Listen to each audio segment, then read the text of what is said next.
Hi friends, welcome to my channel. అందరు ఎలా ఉన్నారు? నేనైతే బాగున్నాను. ఈరోజు మీకు ఒక విషయం చెప్పాలనుకుంటున్నాను. ఏంటంటే నిన్న మా ఫ్రెండ్ కాల్ చేసి ఏమైనా నువ్వు యూట్యూబ్ చేస్తున్నావా అని అడిగింది. అవునే అని చెప్పాను. మీ ఫ్యామిలీ సపోర్ట్ చేస్తున్నారా అనేసి అన్నది.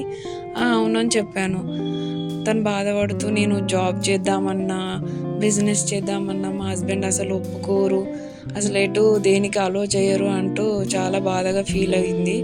అప్పుడు నాకు అనిపించింది తనైతే చాలా చాలా బాగా చదివేది అండ్ చాలా యాక్టివ్ కూడా. ఆఫ్టర్ మ్యారేజ్ పాపం తను ఏది చేయకుండా ఇంట్లోనే ఉండిపోయింది.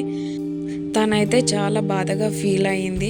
అప్పుడు నాకు అనిపించింది ఏంటంటే ఆఫ్టర్ మ్యారేజ్ ఆడవాళ్ళు ఏదైనా చెయ్యాలి అంటే ఖచ్చితంగా ఫ్యామిలీ సపోర్ట్ కానీ లేకపోతే హస్బెండ్ సపోర్ట్ కానీ ఖచ్చితంగా ఉండాలండి.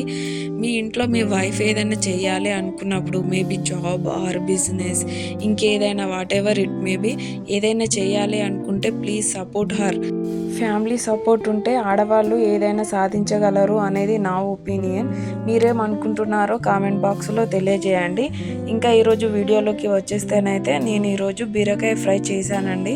అది ఆల్రెడీ మీకు తెలిసిన రెసిపీయే, ఇదేం కొత్త రెసిపీ కాదు. ముందుగా బీరకాయలను అయితే నీట్గా వాష్ చేసుకోవాలి. తర్వాత వాటిపైన ఉన్న తొక్కనైతే తీసేసి చిన్న చిన్న ముక్కలుగా కట్ చేసుకోవాలి. తర్వాత కడాయి పెట్టుకొని దాంట్లో 2 to 3 table spoon of oil add చేయండి. తర్వాత అందులో పోపు దినుసులు, జీలకర్ర, ఆవాలు, పచ్చిమిర్చి, ఆనియన్, కరివేపాకు అన్నీ వేసేయండి. వాటిని మంచిగా వేంపాలి. తర్వాత కొంచెం అల్లం వెల్లుల్లి పేస్ట్ యాడ్ చేసి మంచిగా వేగాక బీరకాయ ముక్కల్ని యాడ్ చేయడం అంతే. బీరకాయ ముక్కలు ఆయిల్లో మంచిగా మగ్గాక కొంచెం కారం, కొంచెం సాల్ట్ వేసేసి 5 మినిట్స్ మగ్గాక కొంచెం కొత్తిమీర యాడ్ చేసుకొని దింపేయండి. ఇలాంటి మంచి మంచి వీడియోస్ కోసం please subscribe to my YouTube channel Aadya Anshu 1024 and me opinion ఏంటో కామెంట్ బాక్స్లో తెలియజేయండి. Thank you.